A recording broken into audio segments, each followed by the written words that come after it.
Why do you think people might be tempted to do this? People need to feel secure. Yeah. And that's a point that you might relate to many other things we do in organisations. So maybe you stop preparing long-term plans, but I'll bet there are many other things that you do which are also primarily done to make people feel secure, to make you feel secure.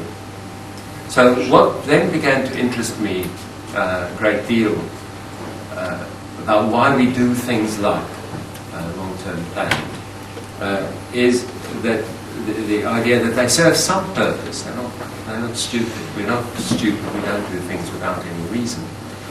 But what might the purpose be? Purpose might be that they provide social defences against anxiety. So a lot of what we do, the real reason why we're doing it, is not the ostensible reason of planning things and monitoring things. The real reason may be that it's a way of defending ourselves against anxiety, the anxiety of not knowing.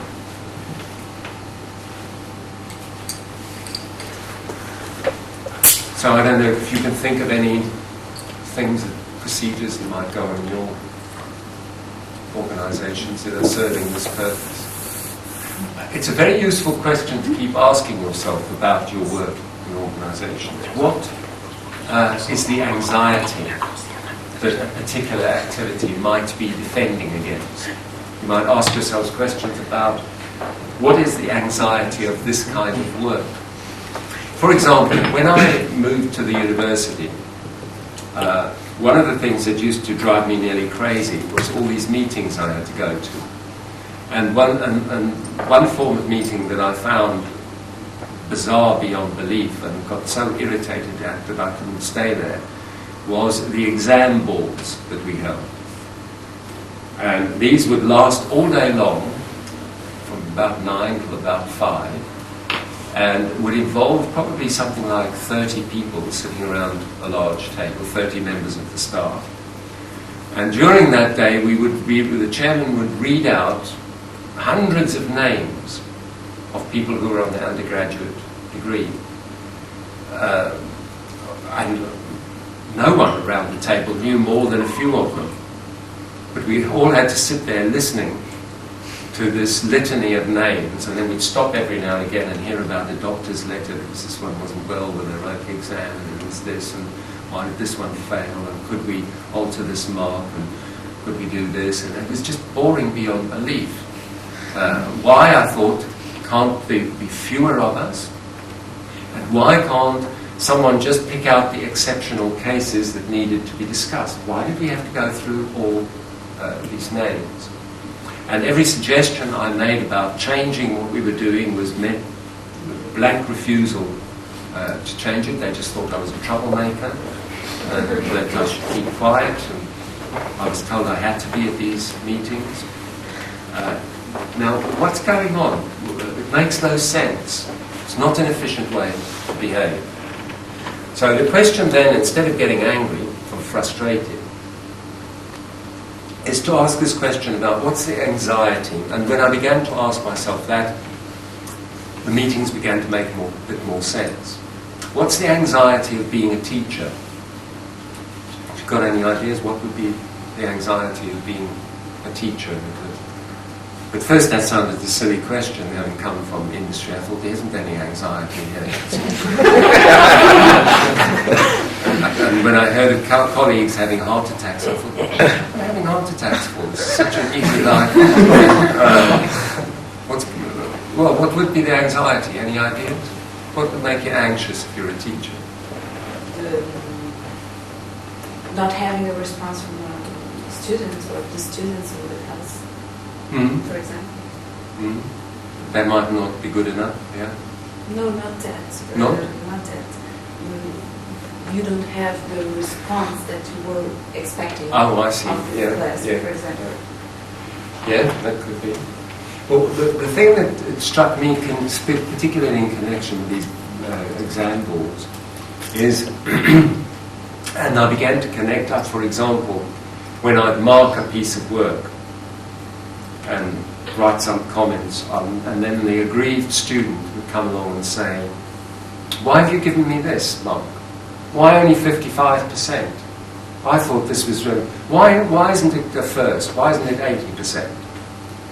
And actually, when somebody asks you that, I used to start getting very nervous. Because I think, it's very difficult to explain. I just don't think it's good enough. In other words, and I could come up with every now, if I could think fast enough, I'd come up with this reason. In other words, what I began to notice in my own anxiety when I was challenged, that basically marking other people's work is a highly subjective exercise. And no matter how objective we try to make it sound, cannot be other than highly subjective.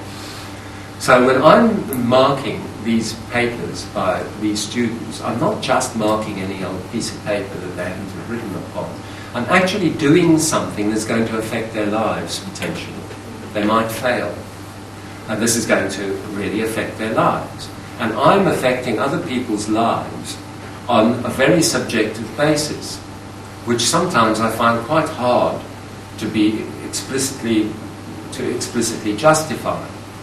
Now, if I'm feeling that, the possibility is all my other colleagues are also feeling that. So what are we going to do with this anxiety? And also, what if you fail somebody and they then make a hell of a fuss about it and take the university to court, which is now increasingly happening in the United Kingdom, we're becoming like the United States.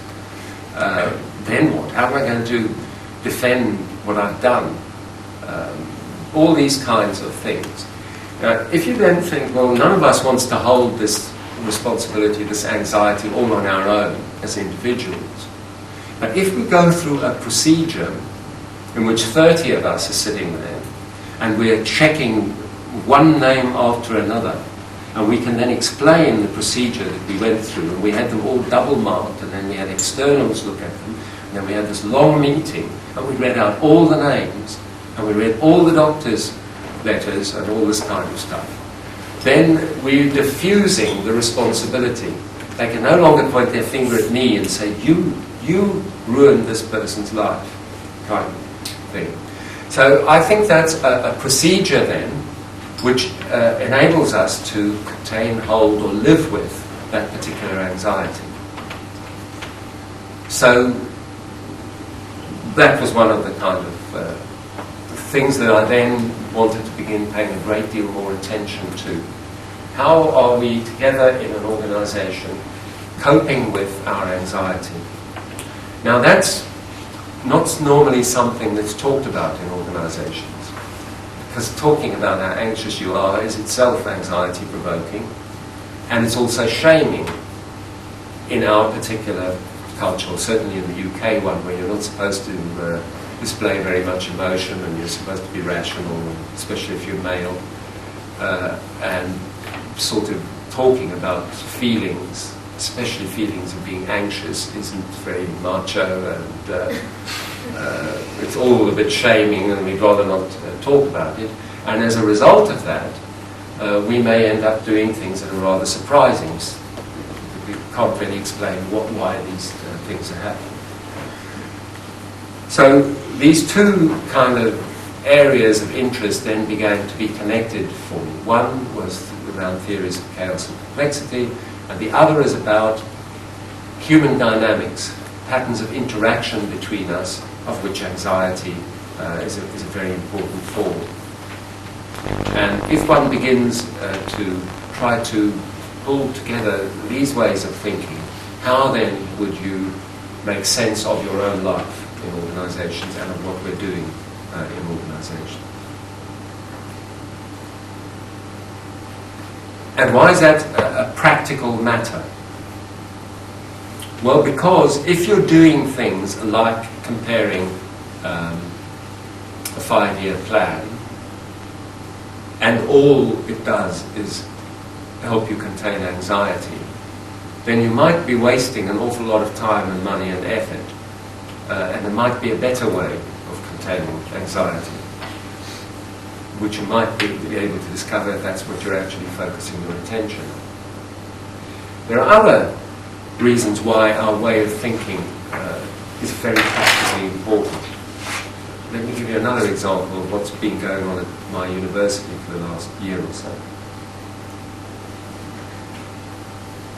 In the belief that everything should be carefully planned and carefully monitored, the UK government set up what they call a quality assurance agency for the university sector. And what this means is that taking a philosophy that was developed in relation to producing motor cars and other objects of quality assurance, this was applied to a completely different area, which is teaching, learning, without, as far as I can gather, very much thought at all about whether it was appropriate to take approaches, procedures that might